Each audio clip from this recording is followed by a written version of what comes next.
Pemirsa, pelantikan dan pengambilan sumpah jabatan pejabat pimpinan tinggi Pratama, pejabat administrasi dan pengawas di lingkungan pemerintah Kota Denpasar digelar di Aula Mahotama lantai 3 Graha Swake Dharma.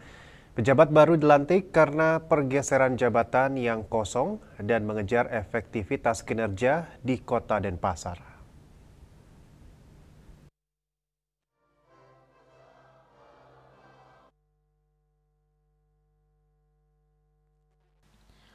Usai melantik pejabat pimpinan tinggi Pratama, pejabat administrasi dan pengawas di pemerintahan Kota Denpasar, Wali Kota Gusti Ngurah Jayanegara mengharapkan pejabat yang dilantik bisa meningkatkan kualitas pelayanan publik yang dilaksanakan secara intensif dengan moto Swake Dharma yang berarti melayani sebagai kewajiban. Filosofi pelayanan publik ini harus dilandasi spirit pengabdian yang tulus dan ikhlas. Jayanegara menambahkan pejabat yang dilantik karena pergeseran jabatan yang kosong dan mengejar efektivitas kinerja di Kota Denpasar.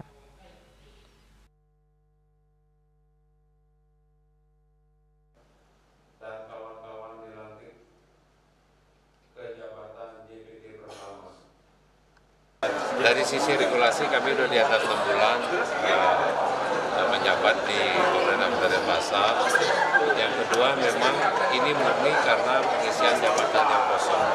Karena sampai sudah ada 2 kali PLT-nya di atas 6 bulan, makanya kami sekarang melakukan pelantikan untuk mengejar efektivitas kinerja di pemerintah Kota Denpasar.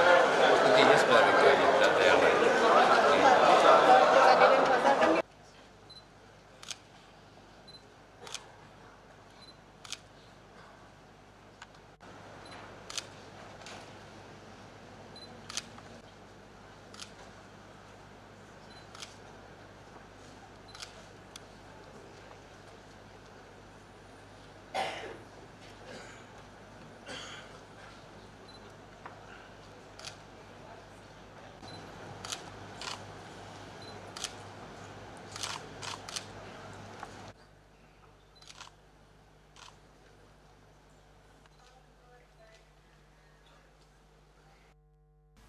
Sebanyak 87 orang pejabat pimpinan tinggi Pratama, pejabat administrasi dan pengawas di Denpasar dilantik dan diambil sumpahnya, didampingi para rohaniawan sesuai agama dan kepercayaannya, dan dilanjutkan dengan penandatanganan Fakta Integritas. Selanjutnya mulai berlaku mulai tanggal pelantikan hari ini.